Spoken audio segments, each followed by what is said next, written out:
Hello everyone, my name is Rachel. Welcome back to my channel. So last week, or a little over a week ago, I posted a video all about the book series that I finished in 2024. So I thought the perfect video to make next is all of the book series that I am in the middle of that I really want to prioritize to continue and or finish in 2025. We have quite a few series to talk about today.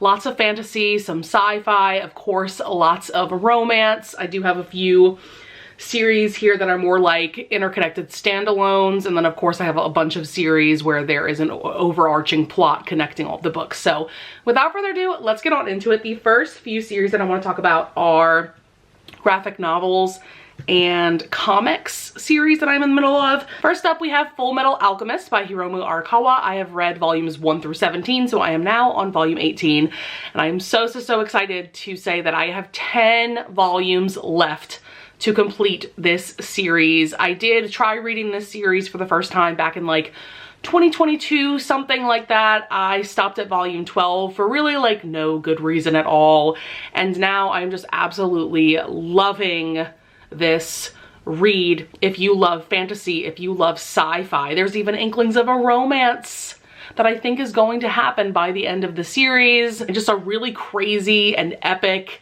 and terrifying plot having to do with the military and alchemy and all of those things. Like, this series truly has it all. It is really one of the most like well-rounded stories I've ever read, and I absolutely adore the art style. So this is a Japanese manga series, which is a Japanese graphic novel series. We also have Spy Family by Tatsuya Endo. I started this series a year or two ago at this point, and I read volumes 1 through 7, or maybe 1 through 8. And I stopped the series because the last volume I had read, I gave less than 5 stars, and it kind of freaked me out. And so I didn't want to read anymore at that time because I was worried that my love for this series was waning. But I just love this cozy little spy story. The characters are really the spotlight of this series for sure. It's got a found family element. We have a spy named Twilight, and he has a marriage of convenience with this woman Yor, and then they adopt this daughter, the most adorable little girl ever, named Anya, and then they end up adopting a dog named Bond, and it's like the cutest and most wholesome thing. But there's also really epic and exciting scenes because of the whole like spy thing. It is just a wonderful story that I really do need to just start it over and then really, you know, get caught up on. I don't know how many volumes of this are currently out. If I find that out while editing, I'll put that right here. But yeah, it's just such a good time. Last but not least, we have a comic series. This is Saga by Brian K. Vaughan and Fiona Staples. I read volumes 1 through 5 over the course of the last couple of years, but it's been at least a year since I've read a volume of this series. So I really just want to start it from scratch and then get caught up. I believe there are 11 volumes now out of this series. This is an incredibly epic and mind-blowing sci-fi series that centers around this war between 2 planets, and we have our 2 major characters here and how they are from different sides of this space war, and they have this baby, and now a bunch of people are after them for having dared to have a child together. So it's incredibly beautiful because of the romance, very epic, mind-blowing at times, a very unique story for sure, and I need to start it over and continue it for sure. Next up, I have a couple of historical romance series. So these are interconnected standalone series. First up, we have Tempt Me at Twilight by Lisa Kleypas. This is book 3 in the Hathaway series. I'm currently in the middle of rereading this series for the Hathaway read-along that I am co-hosting with B, Christy, Ava, and I hope I'm not forgetting anyone. Oh, Tiffany, of course, duh. And so our next book to read is Tempt Me at Twilight. I will put the information for when the live show for this book is. I want to say it's around like May or March 13th, somewhere around there. I'll put the date and time here, and then I'll link the co-hosts down in the description. That live show will be on my channel, and I'm very excited because I personally love this romance, and I know a lot of people don't enjoy this hero. So I think I'm in the minority about that. Then we have the Sins for All Seasons series by Lorraine Heath. Look at this stunning, stunning cover. I talked about this series a lot in my most recent obsessions video that I made. I'll link that up in the cards above. I had read books 1 and 2 of this series, and I just endlessly adore this series and the characters that it centers around. I am so excited and happy to be back again on my Lorraine Heath journey. I had stopped reading her books for a couple of years, basically because the last book I had read by her was not my favorite, and I just kept collecting new books from her and not reading them. And so yes, very excited to have finally started this, and like these covers for this series are some of my favorite historical romance covers ever. Absolutely obsessed. Then we just have like a ton of fantasy series. I think I do have like one sci-fi in here, so let's get into that. First and foremost, we have the Plated Prisoner series by Raven Kennedy. I am holding up book 4, which is Glow, and I'm currently reading it. Look how chunky this book is. It's like 800 pages. I am almost on page like 700, so I've just a little over 100 pages left until I finish this. And guys, I was not prepared. I was not ready for this series. I had read Guild back in September and I enjoyed it. That book is very different from the rest of the series. Let me just tell you that right now. If you are someone who has read Guild and you didn't really love it, and so you just put the series down, I would encourage you to pick up book 2. The series changes a lot. Also, the romance starts in book 2, so that's another good reason to pick up that book. But I was not ready or prepared for how amazing this series is. I just feel like it's a little underrated, at least like the later books in the series. I've heard plenty of people talk about Guild, you know, mixed reviews about Guild. Some people liked it, some people didn't, and like I said, like I definitely get that. But I haven't heard a ton of people talk about the later books of this series, and like, oh my god, this series is so good. This series gives me everything I could want in a fantasy romance series.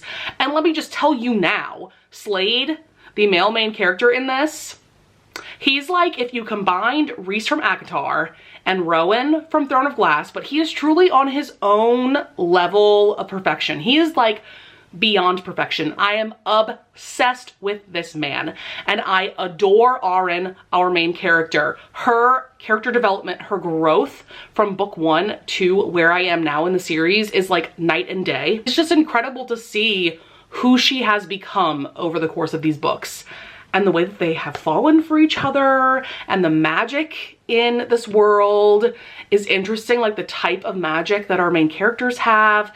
I'm gonna shut myself up because I'm gonna talk about this series some more in the next video that I'm about to film. But yes, I'm currently finishing up book 4, and then I will dive into book 5, which is Gold, and this series has 6 books total, and I'm very excited about it. Next up, I have the Daughter of Smoke and Bone trilogy by Laini Taylor. It is truly a crime at this point that I have not finished this series. I read book 2 all the way in April of 2024. So it's been, you know, we're getting close to a year since I read the previous installment. And like, I just need to get on it. I need to read it. I do know that part of the reason why I haven't continued yet is because book 2 was a bit of a disappointment for me. Basically, like, the romance kind of goes out the window. This is a YA urban fantasy series, by the way, but the romance was very prevalent in book 1, and so I of course expected it to be very prevalent in book 2, and that's not the case because of the kind of story that book 2 was telling. But the ending of book 2 was really crazy and epic, and like, I just need to read this. I also really need to read the novella in this series, which is called Night of Cake and Puppets, because that centers on a couple of the side characters of this series, and I really love them as well. So like, Rachel, you just need to get on it. What are you doing? And this cover is stunning. Next, we have another series that it is truly a crime that I have not continued at this point, and I also read the first book of this series back in April of 2024, and that is Jade War by Fonda Lee. So yes, it's been almost a year since I have read an installment of this series. Since I read book 1, I really enjoyed book 1. I gave it 4 stars. I think that this is such a cool and interesting and unique adult high fantasy story. So this is an East Asian inspired fantasy story that centers around this war between these 2 organized crime families, so it definitely has a mafia vibe to it. There's also a lot of inspiration from like kung fu movies, which is really cool. The action scenes in this series so far are so good. And yeah, I just need to continue. I mean, we're getting to a point where I'm considering just rereading book 1, but I might just read like a really detailed recap so that I can jump into this one. Next up, we have Zodiac Academy by Caroline Peckham and Suzanne Valenti. So I read books 1 and 2 of this series a little over a year ago now, but then I found out that Graphic Audio is coming out with their own audiobooks for this series. I adore Graphic Audio. Let me just say that right now. And if you have no idea what that is, they are an audiobook company that produces audiobooks for mainly fantasy and sci-fi series, where they have different voice actors for all of the characters. There are sound effects, there's music, so it really does feel like you're like listening to a movie, and it is just like top tier, next level. And so when I found out that they were making audiobooks of this series, I knew that I just needed to stop where I was, start the series over once a few of the audiobooks came out. So currently, I believe they've released both parts of the 3rd book, and I think I'm gonna wait until the audios are out for at least like the 4th book before I start this series over again, because I don't want to run out of audios. But this series is a fun time. I personally was hooked when I read the first 2 books. This gives me the vibe of reading like a teen soap opera on CW, but make it fantastical, and it's just fun. I'm really into it for sure. So very much looking forward to those audiobooks coming out so I can continue this. Next up, we have the Assistant to the Villain series by Hannah Nicole Marer. This is book 2, Apprentice to the Villain. I read book 1 last year. Really enjoyed it. This is a fantasy rom-com series, and our main character Evie has become an assistant to this man who is known to be villainous, who of course is the love interest, and a lot of hijinks were ensuing in that first book. And I have a feeling that the romance is really going to start popping off in this 2nd book, so I definitely want to read it at some point. But it's also not like at the top of my TBR, just because I didn't like absolutely adore book 1, but I did enjoy it. I do really like the vibe of this story so far, so I'm hoping to enjoy this book more than book 1 for sure. Then we have, I guess this is my only sci-fi series on this list. This is Skyward by Brandon Sanderson. I read book 1, this book, back in like 2021. A very long time ago at this point, and I just never continued on for like absolutely no good reason. Let me just throw that out there. This book is fucking incredible. This is an insanely good YA sci-fi story, and the ending of this blew me away, and I'm just an idiot for not continuing on, basically. So I'm gonna reread this at some point really soon. I would love to read the entirety of this series in 2025. I think I can do it, because there are 4 books, and then there's a bind up of like, I want to say 2 or 3 novellas, something like that. But yeah, I really want to get into my Brandy Sandy journey as well in 2025. So my plan is to read this series first, because this is not a part of his Cosmere.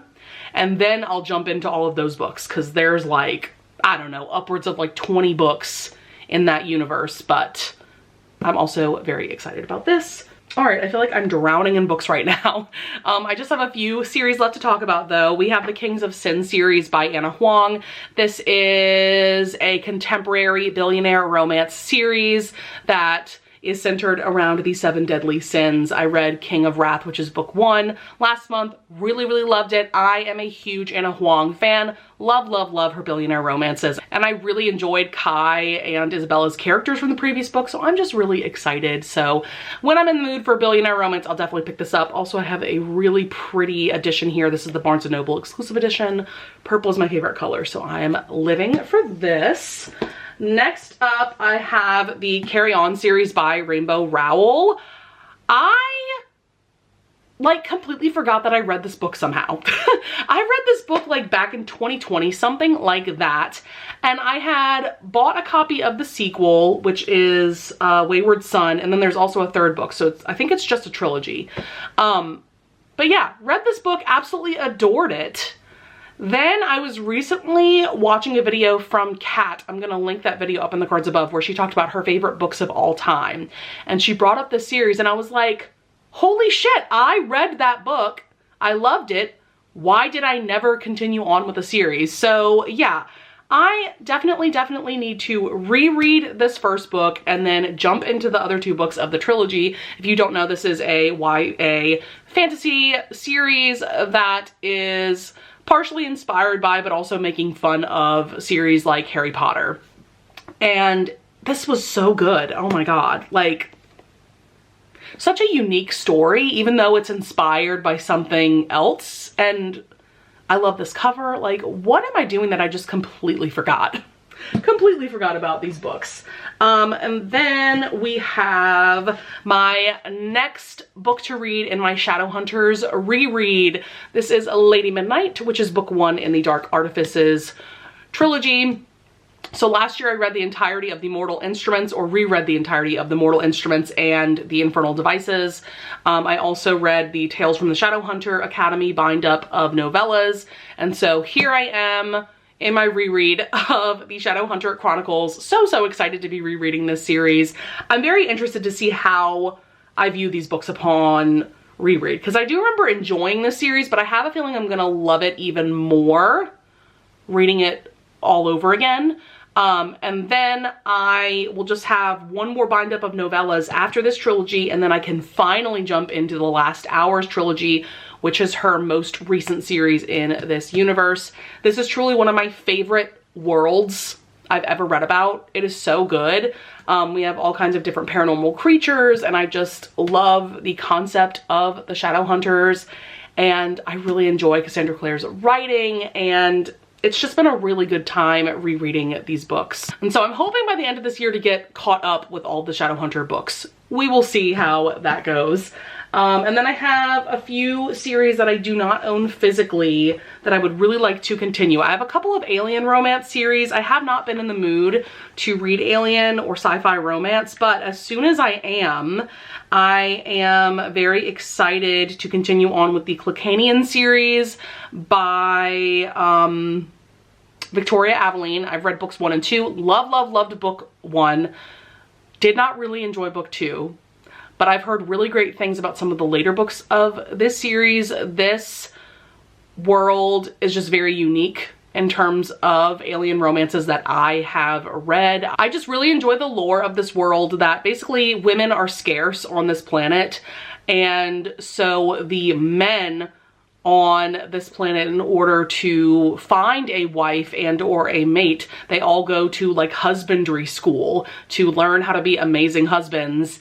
And the catalyst for this series is that some human women find their way onto this planet and start finding their mates. And so I am looking forward to continuing this at some point. Also, Ruby Dixon. I need to continue my Ruby Dixon journey. I had read up to book like 15 in her Ice Planet Barbarian series, and now I'm on, I want to say book 3 of her Ice Home series. I'm basically reading all of her books in publication order, and this is just a good time. Her books are like candy to me. Like, I always know what I'm gonna get when I pick up one of her books, and it's always a good time, you know? I have Bro and the Beast by Elsie Davis. I've read up to, I want to say I've read books 1 through 3, so I'm on book 4, but it's been quite a few months since I've read the last book. I don't think I need to reread the previous book by any means, but this is just a really fun and hilarious and meta werewolf shifter romance series. We have our main character Brad. He is like the epitome of a frat bro. He ends up finding himself in the world of this book series that his twin brother adores, and he starts falling for the alpha werewolf of the story, even though he thought he was straight. And it's just really interesting seeing where this series is going. It's just a really fun time, definitely has a unique vibe to it, and just absolutely hilarious. We have the Necessary Evil series by Onley James. I actually just started book 6, which is called Lunatic, and then I have one more book to read, which is called Maniac. This is a really fun, like, vigilante romance series that has to do with these 7 adopted brothers who are all psychopaths, and how they find their way to their happily ever afters while killing people who do horrible things. And it's a fun time. I also have the Kindled series by my girl Claire Kent. I love Claire Kent so much. Love, love, love this series. I'm now on book 5, which I believe is called Sanctuary. I'll put the correct book over here, but I've read books 1 through 4. This series is on another level for me. It's a post-apocalyptic romance series, so it definitely has like a sci-fi feel to it, a very unique and almost like cozy feel. Even though it's post-apocalyptic, it so far mainly takes place in like a forest area, and maybe that's why it feels so cozy, but these romances are everything. Claire Kent is the queen of writing grumpy heroes who end up being like the sweetest men ever. And then the last series I'm going to talk about is the Housemaid series by Frida McFadden. This is quite a bit different from all the other series I'm going to bring up in this video, because this is actually a thriller series. I really have been enjoying these books so far. It's a trilogy. I've read books 1 and 2, so I am very much looking forward to reading book 3, and then I will have completed this series. Just a really fun time. I really enjoy Frida McFadden's writing. I find her books to be compulsively readable. I just want to keep going until the end, and yeah, this is a good time as well. So that's going to be it for all of the book series that I really want to continue and or finish in 2025. Definitely leave a comment down below if you want to tell me about some book series that you are in the middle of that you would also like to finish. As usual, if you have book recommendations for me or for anybody else who's watching, definitely leave those in the comments as well. I would also love it if you would leave a like and subscribe, and I thank you so much in advance if you do. And with all of that being said, I'll see you guys in the next video. Bye!